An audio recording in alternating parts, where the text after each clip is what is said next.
Welcome to the 146th episode of Show Me the Crypto. On this week's episode, we chat with Jake Gallen, who is the CEO of Emblem Vault. This was a conversation that went through many different categories. What were your thoughts on our interview with Jake? I had a funny beginning because we got into Jake's history just working on the Vegas Strip. And we asked for a crazy story, and I don't want to give it away. He delivered. Let's just say he delivered. There was a crazy story. So starting there was, awesome way to kick things off. But then moving into primarily, we talked a lot about historical NFTs and everything around that from a speculative standpoint, from the culture and the groups who collect these historical NFTs. And what does that even mean as far as, is it 2018 historical NFT? Is it a 2017 and earlier only? And then talking about some specific collections and really getting into that. And then from there, moving into Emblem Vault, which Jake's the CEO of Emblem Vault. And Emblem Vault sort of was built with this whole notion around how to trade historical NFTs. That's sort of where it all began, but things have evolved greatly since then. Emblem Vault V2 is around the corner, all new tech being created here, and they're really a front runner in this space, sort of, breaking ground with what they're doing there. So it was all very interesting. Everything from Vegas to historical NFTs to Emblem Vault. Yeah, kind of this one was broken into three main chunks that way. And with Emblem Vault as well, talking about the information on the tokens going to be launched. They even talked about this AI layer to it. And those of you who have been watching or listening to previous episodes, you know that AI has been a major theme of ours on previous episodes of Show Me the Crypto. So Emblem Vault talks about how they're approaching this, and they're doing it with a pretty small team, only about 8 individuals who are part of the Emblem Vault team. They're competing against some giants, but they're doing an incredible job with staying power. We hope you enjoy this episode of Show Me the Crypto. Show me the crypto. Show me the crypto! Show me the crypto! In a world on the brink of disruption, 2 men will bring you clarity by interviewing some of the most intelligent and influential names in the blockchain world. Welcome to Show Me the Crypto with your hosts, Wade Patterson and Ulf Lonergan. Well, hi there and welcome to Show Me the Crypto. My name is Wade Patterson. And I'm Ulf Lonergan. We're a couple of friends from Canada who love learning about cryptocurrencies and blockchain technology. And we're happy you're along for the ride. Whether you're a crypto virgin or you know your way around the block, we hope our interviews with some of the most intelligent and influential people in the blockchain space help deliver you with value. And on this episode, we're joined by Jake Gallen, CEO of Emblem Vault. Born and raised in Las Vegas and with a decade of experience working in the club scene on the Strip, Jake discovered crypto in 2016 and made a bunch of money, but perhaps with that Vegas influence, put it all into an ICO at the peak of the market in early 2018 and lost everything. Despite that setback, Jake's crypto conviction never wavered. Today, Jake leads Emblem Vault, which is an innovative platform that brings seamless interoperability to the world of digital assets. Jake, welcome to Show Me the Crypto. Dude, you guys did your research. Well played, gentlemen.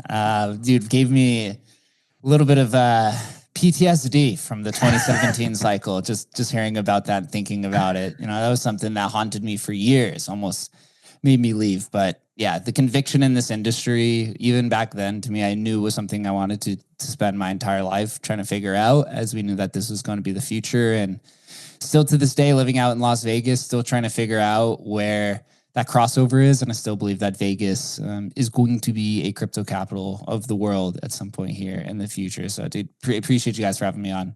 Well, good for you for having that conviction, because not everybody would. Like, a lot of people probably would have had a really tough time sticking around. But where I want to start this conversation is going back to those Vegas days. I mean, you worked on the Strip. I think you mentioned Omnia nightclub. Do you have any like what's the wildest story, the craziest experience that you had? Oh, man. So I worked on the Strip for 10 years. I started when I was 18. I was a lifeguard at Planet Hollywood Pool, eventually became a cabana host and then opened up Omnia nightclub. So a lot of people who come out here, it's the #1 nightclub in the world. It might still be, I don't know for sure. I was 22 when I started working there as a busser, making a lot of money, and it was a quite wild experience. And I like to tell the people who ever ask about it, what do you think happens at a world's night, at the top nightclub in the world, generating $1 million a day, with the top supermodels in the world, all guys who are all juiced out, people with money? Like, what do you expect happens? And that's exactly everything that happens at the club. Exactly. You go out after work, you get off at 5 a.m, you're going out to work until 11 o'clock. Everyone's going to strip clubs when they're off, or you're going out to clubs, you're partying. You're probably putting a lot of wear and tear on your body, per se, through all the different things that you undergo. But man, it's a blast. But after a few years, I realized that it is not something I wanted to do with my entire life. I saw a lot of friends, unfortunately, pass away even when I was there. There's some unspoken things of working in the nightlife that a lot of people don't talk about. Things like, spending all your money, gambling addiction, drug addiction, alcohol abuse, just hanging around the wrong types of characters. But honestly, a lot of that is in the crypto space today as well. I think that's kind of why I've been able to manage it. The craziest story. So there's kind of two parallels to it. A lot of times, Omnia, it's pretty locked down when it comes to security. There's metal detectors, there's, drug dogs. They're definitely checking you out for a lot of different things. I mean, things do get through, but when you're talking with whales that are at your table, because I was a busser, so whenever you give VIP service, you have a server and a busser who are taking care of you the whole entire night. You get told all of these kind of wild stories of the things that they're doing through the day or the night or some of their past. But probably the craziest thing I actually saw in person is what we call a shitty night. And the joke behind it was, there is this gentleman that was standing. If you've ever been to Omnia, there's 10 dance floors, there's 10 dance floor tables. And they're huge areas where you can actually kind of stand. There's like a seating area, and then you can kind of stand on top. We call it the banquette area. This gentleman was standing up there partying. I think it was the Calvin Harris night. And he falls back to the table behind him. And I don't know if you've ever ordered bottle service, but you generally will get a bottle of Grey Goose, and then you can order a Magnum bottle, which is 1.75 liters. And there's a big kind of like piece to the end of a bottle kind of sticking out at the top of the bottle, like a big, and this gentleman fell back straight through it. And the bottle tore his pants and went where the sun doesn't shine. And Oh my God. the guy stands up, and you just see it on his face, like something is really wrong. And you look, and immediately starts freaking out. And the bottle is literally up his ass, like up his butt. You can see it's like sticking out of his pants. And there was trail all the way to the back, like blood and everything else coming out of him. And all of his buddies were kind of shitting on him, kind of like concerned of what was going to happen. And I was like, man, you probably have to remember with your buddies 5 years later. And I'm like, remember that one shitty night in Las Vegas where you literally fell back and were impaled by, or I guess a bottle of vodka, took your asshole virginity. I don't even know what to say to that. That's just like crazy that you saw that and that would happen. Yeah, that's just wild. But I love it. That's perfect. That's the story we were looking for. That's exactly what we were looking for. Yeah. The clubs, man, dude. There are times where working in this industry, you're kind of isolated the majority of the time, and you're still working with the same type of characters that you see in the strip. It's just whales. People have ego and power.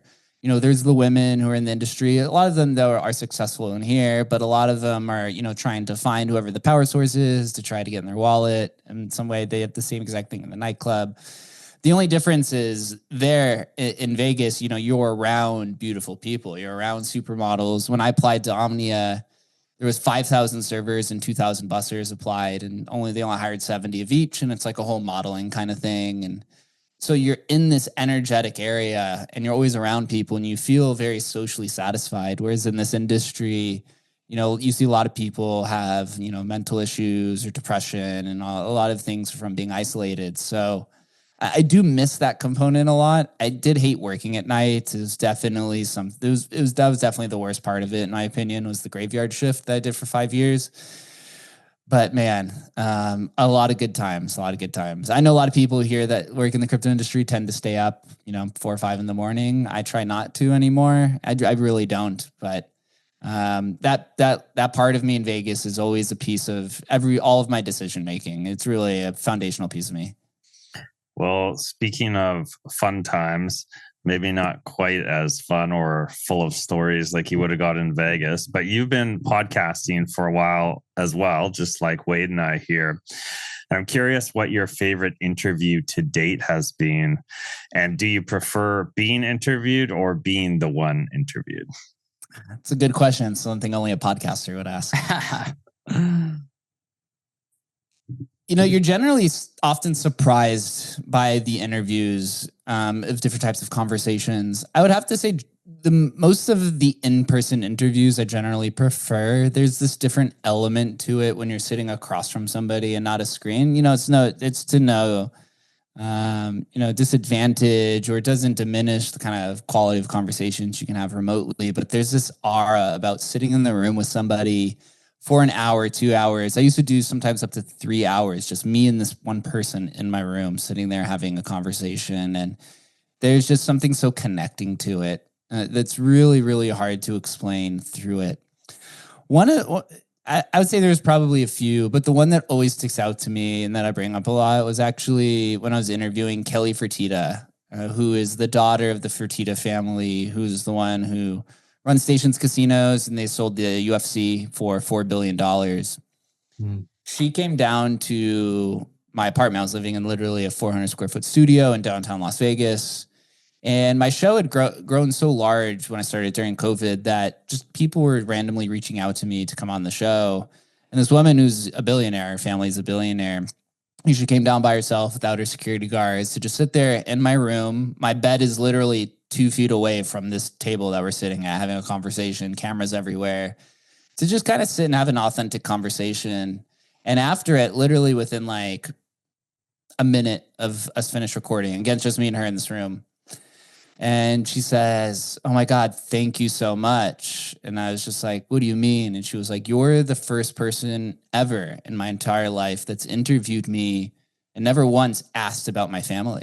And I was like, "Wow, really?" I was like, they're like, "Yeah, a lot of times people will interview me and then they'll ask about her father, right? And the guys who created Stations Casinos or bought UFC in 1999. And so she's usually there as kind of a medium." And she was like, "You actually just talked to me as like, just like a person, of somebody of my own identity." And she's like, "Been trying to do this for such a long time.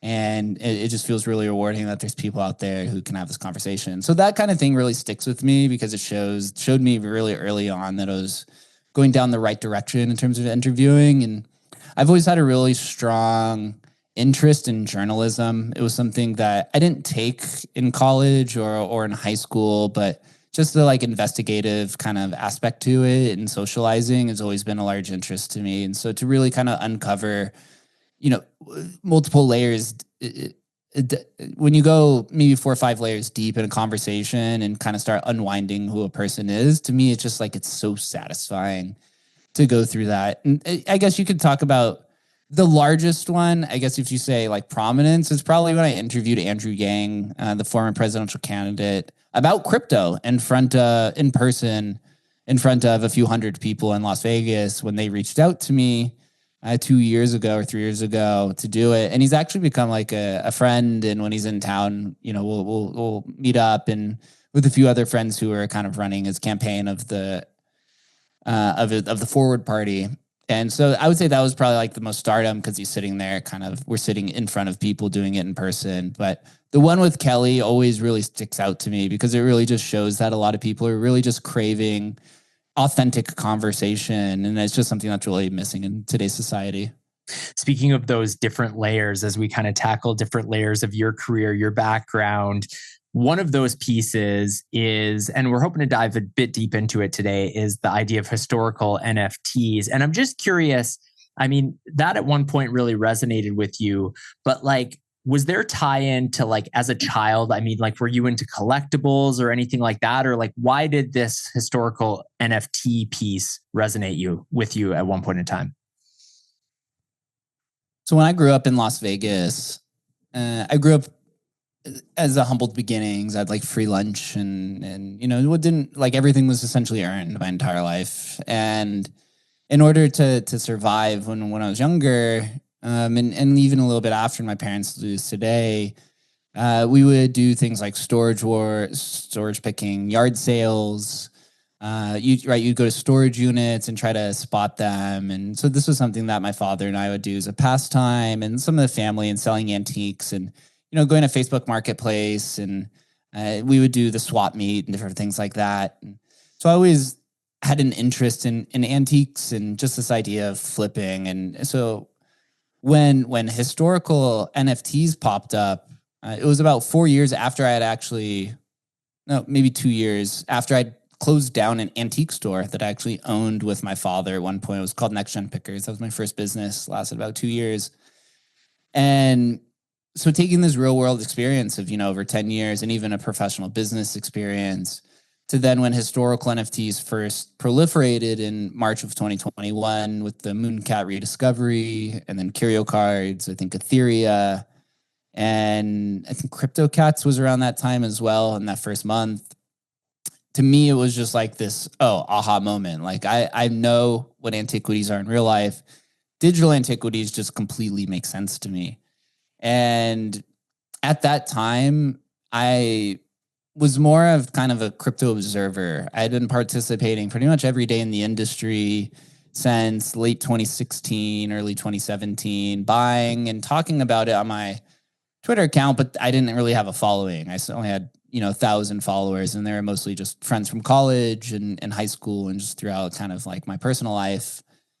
And I realized that this was probably a big opportunity for me to actually build a brand in the industry. So I ended up acquiring a ton of Mooncats back at the time, because that to me was like, first generative art collection and all the stuff that was being said at the times. And I decided that this was the sector that I was going to really build my brand in and really invest in. And ultimately, that ended up leading me to selling some Mooncats at Sotheby's auction house in late 2021.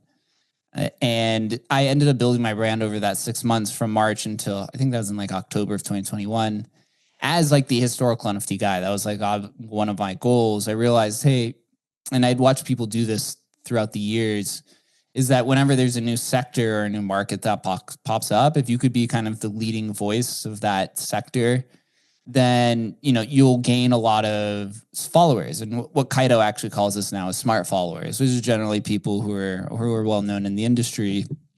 And that's exactly what happened. A lot of people who were interested in historical NFTs and Mooncats started following me as I was putting more and more content out, talking about all of the new rediscoveries and NFT archaeology is what the, I guess you call the movement was at the time. And when we did the Sotheby's auction, my following went from, I think, like 1,000 or 2,000 to over 5,000 in like a day or two. And from there, I just kind of never looked back. And I pivoted actually my podcast around that same time, towards the end of 2021, from Vegas-based entrepreneurship, where it was called The Guest List. I had my first 150 or 70 episodes or so were just Vegas-based interview podcasts, to now start interviewing people in the historical NFT community, whether they're old founders or collectors, etc. And I just kind of went all in on crypto at that point. It was probably one of the best decisions that I ever made. And with historical NFTs, it was always a passion, and it's something I still hold. I really haven't sold any of them up until this time, and ended up selling a Mooncat for like $250,000. I also bought a Mooncat for over, I think I have like 2 or 3 six-figure buys as well. So probably down bad on those. But it's just a passion because I love history. And I think for those who actually understand how history is observed and practiced and translated to their audience, I think it gives you a significant edge in understanding just crypto in general. So what are your thoughts now then on historical NFTs? I mean, obviously CEO of Emblem Vault, you've got a big focus there, but like, do you still think that they will have their moment this bull cycle, maybe in the future? Like, what are your thoughts? Do you still have the same conviction that you originally had? I still do. And the reason why is that it's always been an ultra long outlook. I think this is why it was such a big rush and a big land grab, quote unquote, back when it first started, was that people realized if you could find the really rare, ultra rares of what are digital antiquities, if it's in the right collection, then 10, 20 years from now, right, this is something that's going to be selling for probably 8 figures, but you just have to hold it the entire time. Because if you're going along historical NFTs, you're essentially going along NFTs. And if NFTs end up becoming this ownership layer of the internet, then obviously, you know, there's going to be a segment of maybe 1 or 2% of the overall participants in crypto who are going to be interested in history. And so then people are going to start allocating that way. And the general term is if you have a 2017 NFT or earlier, and there's controversy around the Namecoin stuff, but which is the first ones, then there's like, I think there's like 20 collections or something of that nature. And, you know, there's different tribalism around it. The tough part was the community that sits around it today is not one that I really resonate with. Maybe it changes. I was honestly kind of forced out of the community. Same with Adam McBride and Leonidas was as well. And it's kind of an unfortunate situation. Because they're a little bit more of a maximalist perspective. And some of the leaders in the space, I haven't been in the community every day for a few years now.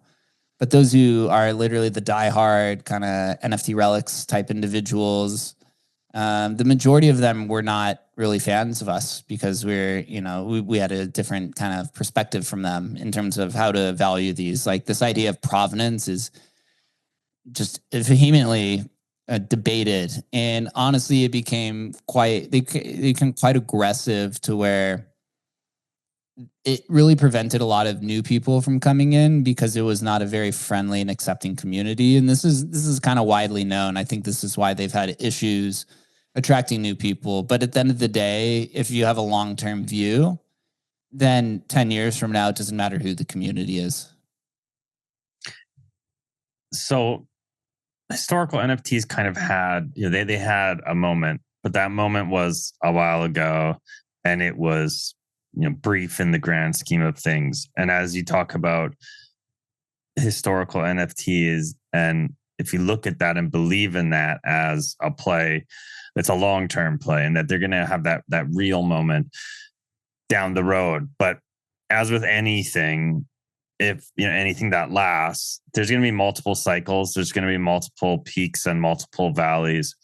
Do you think historical NFTs are due for another moment in the nearer future? Could that potentially happen during this bull cycle while things are still heating up? Or do you think that's further down the line? I think it's probably further down the line. It's probably painful to say that, even for my own bags, holding a lot of the rare Mooncats and still holding rare Pepes and stuff. It's kind of become segmented. And what I mean by this is there's a few collections that have transcended this historical NFT category and they're more pop culture. Those 2 or 3 being CryptoPunks, V1 and V2, and Rare Pepe. And Spells of Genesis is kind of there as well. Like those 3 or 4 collections. And Mooncats are kind of there. They're not completely there yet. But the specific one just being Punks and Pepes, these are widely known and collected by people just outside the historical NFT community. Everyone, Punks is pop culture, and Rare Pepe is kind of known as the Grail art collection. Every large art collector has a Nakamoto card. There's some people, Punk 6529 is like the largest, Capital is the largest Emblem Vault holder. Most of those being, or largest by value, portfolio value, or vault value. And so everyone knows Pepe just because he's also kind of the Mickey Mouse of the internet. And the Pepe community who hangs around rare Pepes and fake rares are generally a lot of the kind of meme overlords. A lot of them are the best and everyone knows. And so those 2 will continue to grow. The other ones I think are still going to have some issues until this idea of digital antiquities is finally kind of generally accepted. I don't know whether that's like there just needs to be, you know, kind of a community overhaul, which I'm not advocating for. It's just I'm just kind of presenting the options here. Or there's like some sort of catalyst that happens to where, you know, there's a few there becomes like some sort of mad rush again, like it happened before. I think Mooncats long term are going to be okay. That's where my conviction bet is. That's still the PFP that I represent today, and it's honestly still my favorite one. But some of the other ones I think are in for a little bit of trouble. The thing that is the main thing about historical NFTs is the scarcity for it. Like some of these 2017 collections, even a few that I hold, they're only a supply of 100 or a supply of 300. So really it takes, you know, 40 or 50 people to come in and decide that it's valuable. And then all of a sudden these things go back to 20, 30 ETH floors. So Jake, you had mentioned there that 2017 and earlier was kind of the mark of a historical NFT. Now this, and by the way, full disclaimer, because I'm definitely talking about my own bags here, because there was one project that came on my mind or came across my radar, I should say, back in 2021. And I think it was the affordability level, because I didn't have a lot of free crypto in the space at the time to be purchasing, but it was CryptoCrystals. And I think that you interviewed the founder and you have an episode that it had to do with Japanese first NFT project. Yeah. So if you had to give CryptoCrystals, again, full disclaimer that I own several of these and I possibly would sell these as well. But what would you say about that project? Be brutally honest, like give it a letter grade in terms of like you talk about performance that you see, and also maybe baked into that, why is 2017 versus 2018 the cutoff? You know, it's probably like a C-level contract. It's like it's an early PFP project. The timestamp is, I think, the most important one there. It's a early Japanese project. But the thing is, like, the more you look, the faster you realize that Japanese art heavily influences crypto, especially in its early days. Even going back to like Monacoin and Mona Party back in 2018, which is kind of a counterparty fork on Monacoin. And the reason why the cutoff's at 2017, it's actually more like March of 2018. It's this kind of pillar, which is when ERC 721 was created and standardized. It was CryptoKitties used an early form of ERC 721, but it's not the exact standard that they use today. And the reason why is for historical NFT collectors, and this isn't just with NFTs, this is just like antiquities in general, you try to find like the most unique looking item, because the most unique item generally comes with a story. And historical collectors are looking for, you know, that prized unique story, whether it was owned by somebody of influence or, you know, just somehow survived the length of time, or you know, it represents a moment in time that was very special to the collector or to the industry that it exists in. And so before the standardization, it means that all of these contracts had to be created by somebody who was not there for profit, because there was no profit. There was a lack of standardization. It was there purely because of the creativity or curiosity that the person had. So that generally becomes that becomes the standpoint. Also, once things are standardized, then that's generally when the commercialization of something happens. So there's this big explosion after ERC 721 was created of thousands of NFT contracts. If I don't know the specific, I don't remember the specific number, but I think it's like in 2017 there was like 30 or 40 contracts. They seem to find a few every year more. So I don't remember the specific number anymore. But in 2018, I think it was like 2,000 contracts or 3,000 contracts. And I think in 2019 it was like around the same as well. It's like 2,000 or 3,000. Then obviously 2021 hits and it becomes like, you know, hundreds of thousands or millions of contracts that are being deployed. So that ironclad scarcity is really kind of one of the foundational pillars, right? That's the same thing with Bitcoin. That's why we said historical NFTs are a collector's market and a long-term holders, which is, it has a very similar ethos to Bitcoiners. as well. It's like, if you're going to buy this, you're going to hold it. And, there's a possibility you may never sell it. You may just pass it down to somebody. Yeah. I think it's time to talk about Emblem Vault a bit. Can you explain what it is and how you got involved? Oh boy. Yeah. The historical NFT interest is actually what led me there. Mhm. So we'll say the top of 2022, I realized pretty quickly that historical NFTs needed to evolve. And as being one of the leading kind of voices in the industry, I thought, hey, we'll make a business. I can make a business in here somewhere. And what I realized is that at that time, there were a lot of niche specific or category specific marketplaces that were popping up. There was Justin Aversano was creating an NFT marketplace. There was like 4 art marketplaces. ENS had its own marketplace, or you had ENS Vision had just popped up. So what was happening was OpenSea was being unbundled because they were so large. They were more of like a generalized compartment store, like a Walmart. And historical NFTs needed something that had a little bit more of a white glove service, because a lot of these collections are not ERC 721. Some of them were even on Bitcoin and Dogecoin and Namecoin and some of these other ones. So I had this thought that, hey, I was going to create a historical NFT marketplace. I was like, maybe I can dethrone Sotheby's and I could just build the next Sotheby's for NFTs. Coincidentally, Adam McBride had the same idea. And I had reached out to him. I also reached out to Leonidas, who's a big Ordinals personality and builder now. And the reason why is all 3 of us hosted a podcast together on historical NFTs. And Leonidas was not down. Adam was down. And Adam had said, oh, yeah, I already reached out to the Emblem Vault guys. So if you're interested, you can hop on a call with us. And I said, yeah, I had actually reached out to the Mooncat developers. So we had calls with both of them. And ultimately with Emblem Vault, they just said, hey, instead of commissioning us to do it, how about you just join the team and we just build it together? And we went through a few months of negotiations, and ultimately Adam and I joined the team and officially started in November of 2022.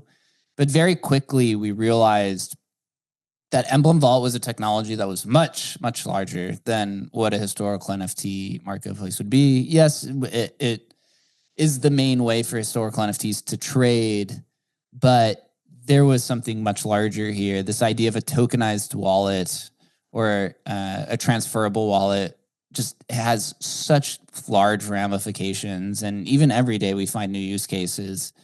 And so we thought, oh, wow, okay, if you could trade Bitcoin NFTs on Ethereum and Dogecoin NFTs on Ethereum and Litecoin NFTs on Ethereum, can we trade NFTs anywhere? Can we trade any NFT from any blockchain on any blockchain? And ultimately we realized, like, yes, that's possible. Trade any NFT anywhere is kind of like the idea. And there was no technology that existed then. There's still no technology that exists then outside of Emblem Vault to be able to do that. And so essentially what it is, in short, is just, it's an NFT bridge. But instead of using your traditional bridging technology, our founder, Shannon Code, that's actually his real name, developed something called vaulting technology. And Shannon, he has a crazy story. He's been developing in the industry since 2012. He was a developer at Mastercoin in 2012. He actually joined Mastercoin like a few weeks after Vitalik had left Mastercoin. So like that's how early had been in the industry. And so he saw everything kind of grow. And in 2016, he created Emblem Vault, which is just this idea of a tradable wallet. This is, again, a year after Ethereum had launched. So very early to kind of this idea. But ultimately what happened was he launched, it took him 4 years to build Emblem Vault. So it hit mainnet in September of 2020 on Ethereum. Originally it was going to launch it on Counterparty, but the Bitcoin mining wars happened and kind of, the developer ecosystem imploded there. Really quickly, the Rare Pepe community, who Shannon had been a part of because he was a developer on Counterparty, said, hey, this NFT thing is popping off. Rare Pepe is one of the first ever NFT collections. We could use this technology to trade Rare Pepes on OpenSea, where all this liquidity is happening. And the rest is history. Mr. 703, who's the infamous CryptoPunks collector who claimed 703 CryptoPunks, was the first to ever vault a rare Pepe in like February of 2021. And by the end of 2021, there was 30,000 ETH in rare Pepe trading volume on OpenSea. And this one single kind of archaic collection nowadays, we'd call it. And ultimately what ended up happening on this one single collection was about 55,000 ETH in trading volume across multiple, there was hundreds of different collections, 15 different blockchains, just all kinds of craziness. There were so many scams and security holes in this contract, to where we now have Emblem 2.0, which we're launching here actually in the next few weeks. Took us almost a year and a half to rebuild Emblem from the ground up, to build this any NFT anywhere kind of business. We do have like an AI sector and stuff now, but ultimately what Emblem is an NFT bridge that has over 100 million in TVL, which is probably 50 times more than the next NFT bridge, and has almost $160 million in trading volume with, as of today, 22,000 unique owners or unique wallets that own at least one Emblem Vault. So crazy times. And now we finally get to go into the next era of interoperability with Emblem 2.0. Very cool story. And before we hit the record button, you were talking about kind of the size of the team. Can you break that down a little bit further? Because it must be challenging, right? Like you're probably competing against a lot of big players that want to make their mark in the space. So what does that look like from the Emblem Vault team size? So when I joined Emblem, I did months of research first to really even figure out what the hell this thing was. Like because there's really nothing else like that. And I recommend anyone who's watching the show to look up what Emblem Vault is and then try to find anything comparable in the industry. Ultimately, what I found out is that it probably fits in this interoperability sector, this idea of like wrapped assets, bridged assets, and vaulted assets. And when you look in that industry, you know, there's two very main players who exist today, which is Layer Zero and Wormhole. Both of these companies have over $200 million in funding and 100 people team each. And then we have Emblem Vault over here, which has no VC funded. It was started by a developer basically at his house and found product market fit by the community. And it's still been completely self-funded to this day. And now we're a team of 8. When I joined, there was only 2 people on the team. When Adam and I joined, made it 4. So now we have 4 developers and 4 additional members. And, you know, we're competing against giants in this space. But the thing is, you know, some of those giants are actually talking to us. Some of them have actually reached out to us to use their own technology. The kind of the difference is that things like Layer Zero and Wormhole, what they do is they give you this SDK to basically use their technology to build your own bridge. And it's not very user-friendly. Whereas Emblem Vault is it's also not as much user-friendly as we'd like it to be, but it's retail-facing. And we're improving the experience to get it to where, hey, you know, if you want to take your Bitcoin puppet as an ordinal to abstract, you could just use our technology to do it. You don't have to go build your own bridge and figure out to hire a developer or such. Or if you want to take your CryptoPunk to base, you just use Emblem. You don't need to, you know, spend hundreds of thousands of dollars on development to kind of figure out the bridge, worry about, you know, this exploit and such. And so that's kind of where we are today, is we're competing. And I think we're pretty much punching above our weight. And we're just really focused on the NFT side of things, at least for our NFT sector. Whereas most of the other bridges and interoperability protocols are really just focused on fungible tokens. And the reason why I've come to learn that nobody else has gone down this NFT sector is it is very tough. There are so many more variables in bridging NFTs than there are bridging fungible tokens. Like the metadata requirements of, you know, pictures and traits and descriptions and things like that. It's tough to be able to compile all of that and publish it in a kind of cross-chain way. And then also NFTs are inherently social, and they all have a very dense culture. And so the NFTs that exist on Bitcoin are not the same culture that exists on Ethereum, that exists on Solana, right? All the blockchains have has a different consensus algorithm. They move at different speeds. So the cultures require things different. Whereas like the Bitcoin culture needs a higher degree of decentralization to participate.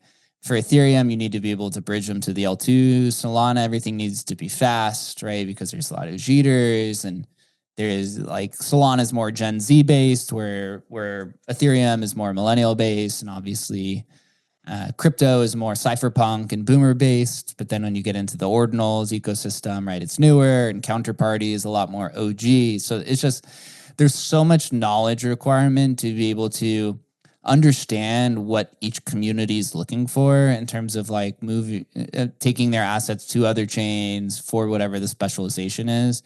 And then they also need to trust you as well, because bridges do not have a good reputation. Last cycle, right, all the major hacks were fungible token bridges. And thankfully for Emblem, there's never been a major exploit. There's never been a lost asset, and Shannon's really built this thing in a secure way. But we are going to continue to try to decentralize it. There are things that Emblem needs to solve for, which we're continuing to do.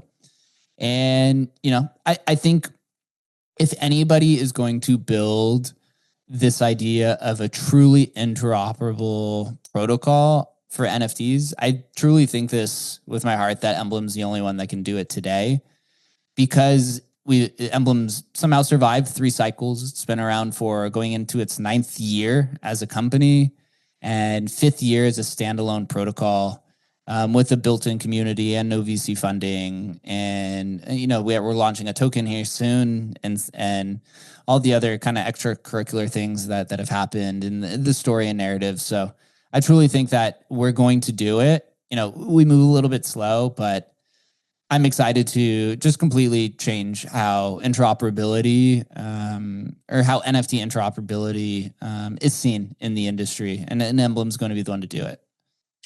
I think that's a great point to talk about. So what's the future hold for Emblem Vault? You mentioned Emblem Vault 2.0 coming up. You mentioned token launch.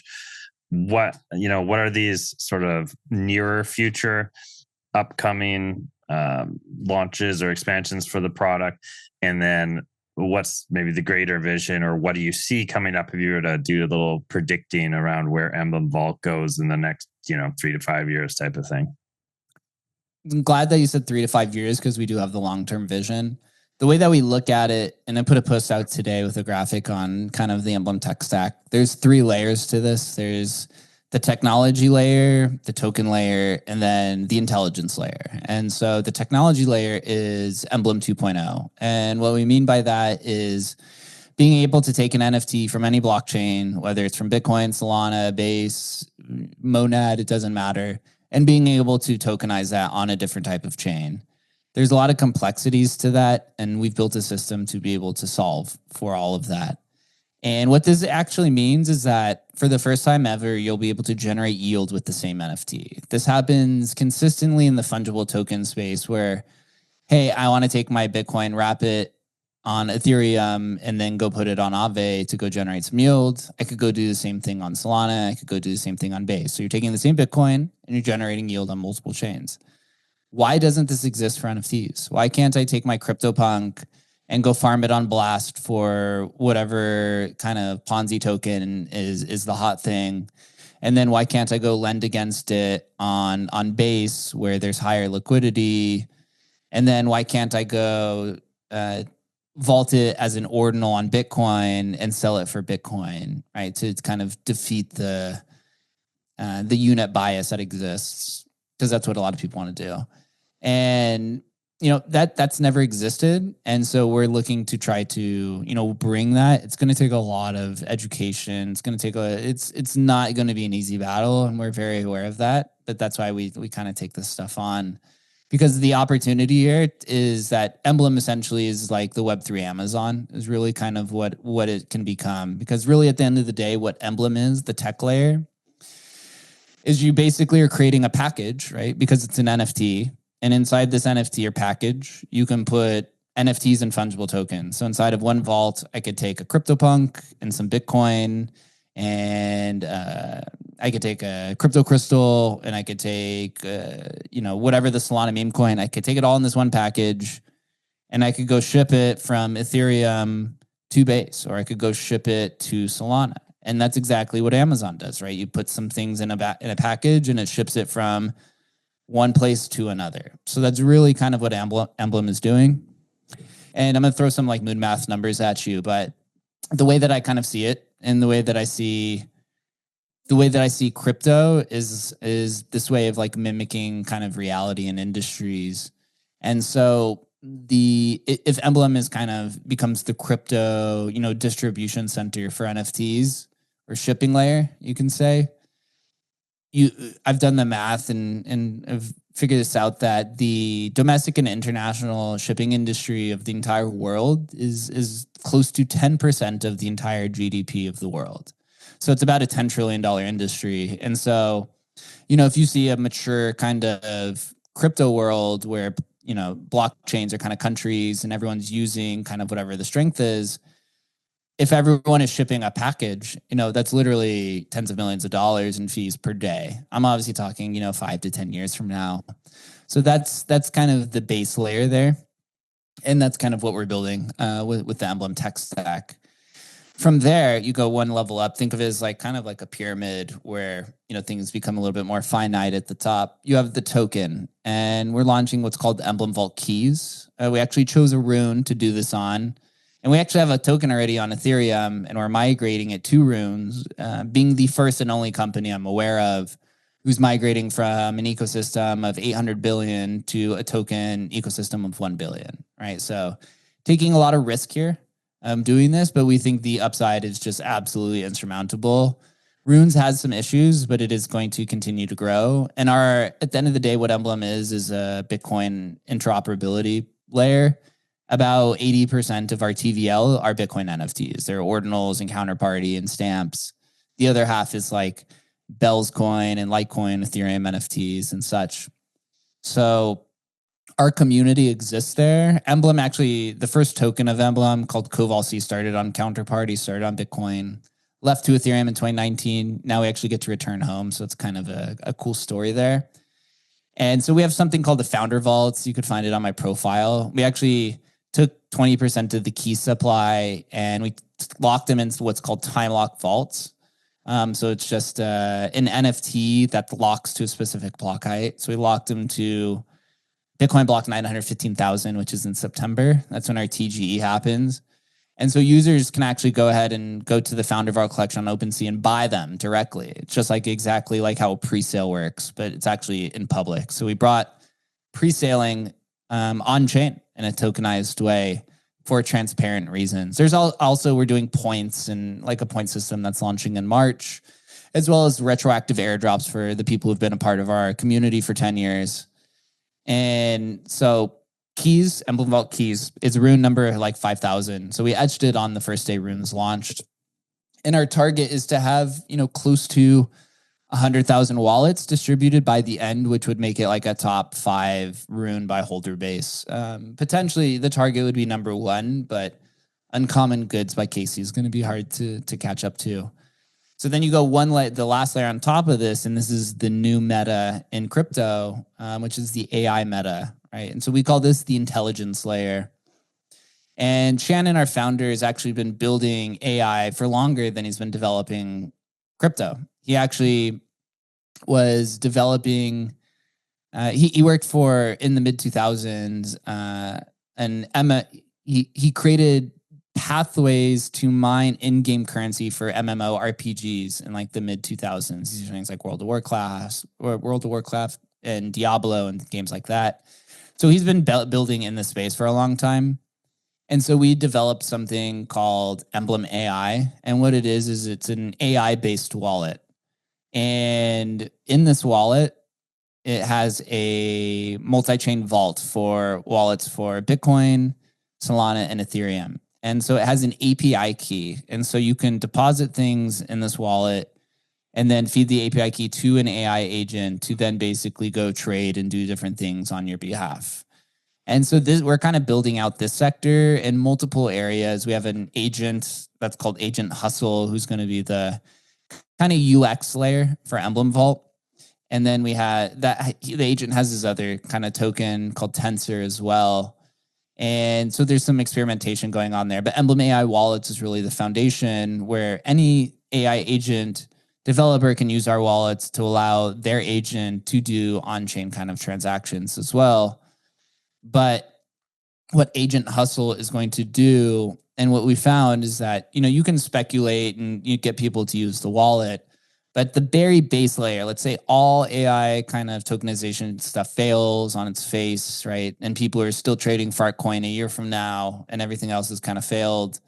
What is AI going to be good for? And it's going to be improving the UX layer of crypto, right? The worst thing, and I think one of the reasons why Ethereum's just done horrific this cycle is this like terrible bridging experience to where, you have to download this wallet and then you have to use this bridge, but it takes an hour and it takes fees, but it's an optimistic rollup. So if you're going to if you're going to withdraw, it takes 2 weeks to withdraw and you need to, right? You just get kind of nickel and dimed all the fees away. But if you have an AI like a ChatGPT to where you can just say, hey, Wade, can you please, can you take this Bitcoin and go deposit it? Or can you take this Bitcoin, find the highest yield opportunity, and then just go stake it there for 60 days? Then, we can do this with Emblem because Emblem is an NFT bridge.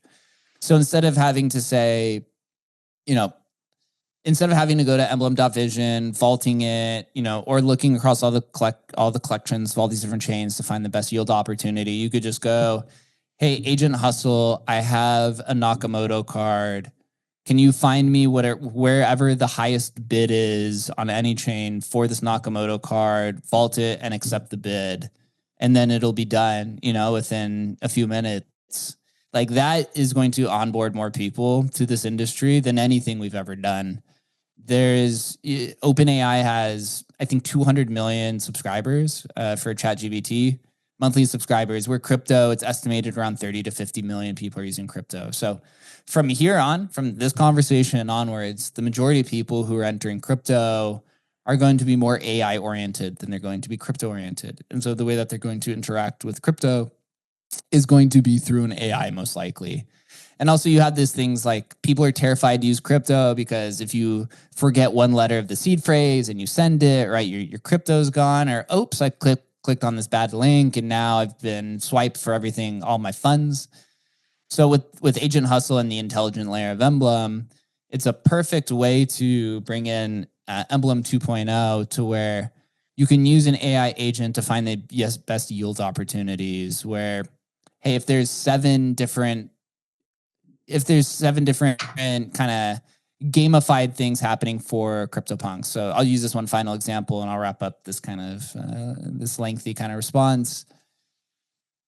If you have a CryptoPunk and let's say Base, Blast, Solana, Stacks on Bitcoin, and XYZ protocol are all offering these different types of yield opportunities, the user doesn't really know what to do. But if you just ask Agent Hustle, hey, find me the best yield opportunity, and then once you're done, then just go move it over to this way, and you could kind of set it up in this schedulized way.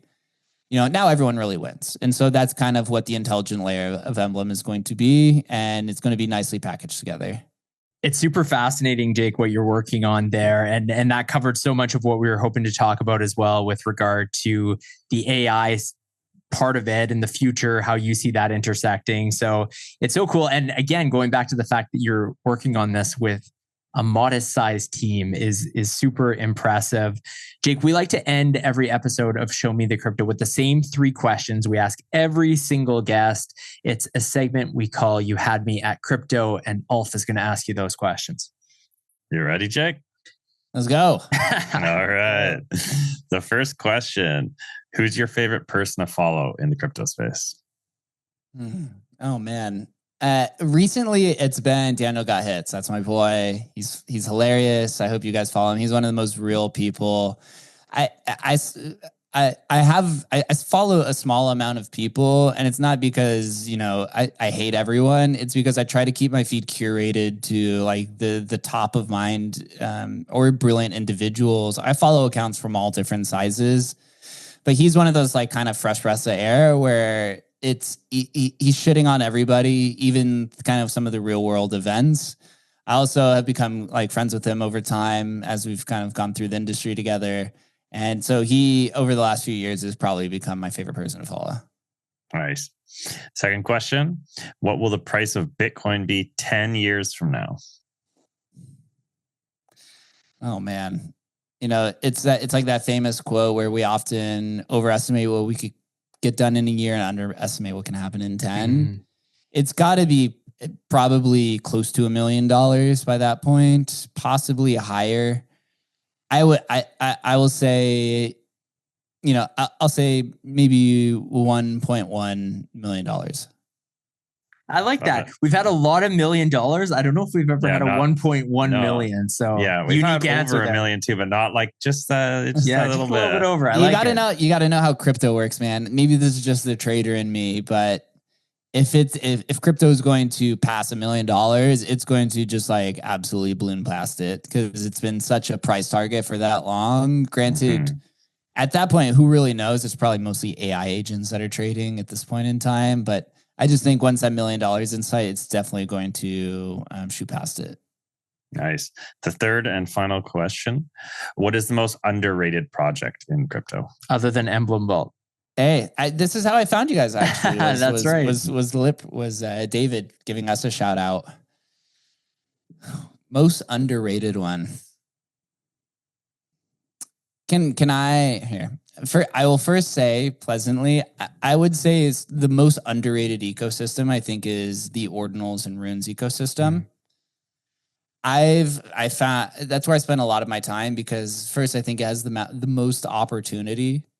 And the builders there just are so creative because it's like historical NFTs. It lacks standardization. And so people are going to have to create their own protocols to kind of figure out what's going on there.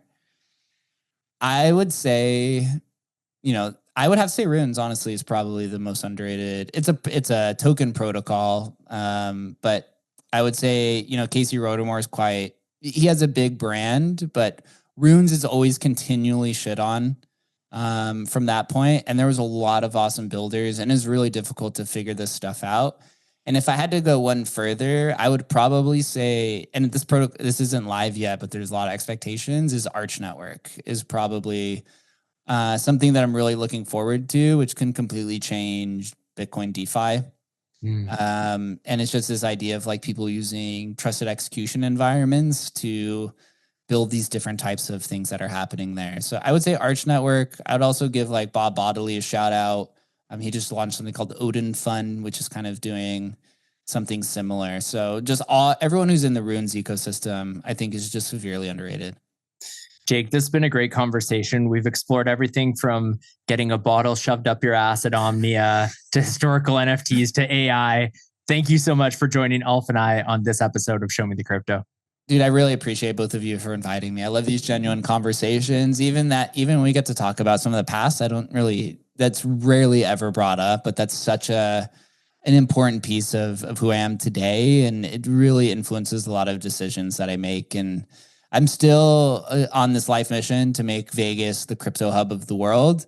And you won't hear the last from me depending on, where Emblem goes and some projects I maybe succeed after my time in Emblem, if that ever happens, or if we just go run this whole Emblem thing and it does become one of the most valuable companies in crypto, I'm completely fine with that outcome as well. But no, I appreciate both of you. I wish you guys the best. And I would just have to say, advice to you guys, stay curious and just continue to talk with people. I've personally now just passed, I think, over 500 podcast episodes, and this April will be 5 years. And for me, it's ranged everything from nurses in Vegas, right, up to having billionaires in my room talking to historical NFT individuals to Andrew Yang. And like the history of the podcast is, I think solely I would contribute is probably the reason why I'm here today. The more people that you talk with, the more people that you understand. It gives you such a specialized perspective that eventually you guys will find whatever that opportunity is, and you'll be able to identify and jump on it. And it'll be because of Show Me the Crypto. Thank you for listening to Show Me the Crypto. Please make sure to subscribe as well as rate and review this podcast.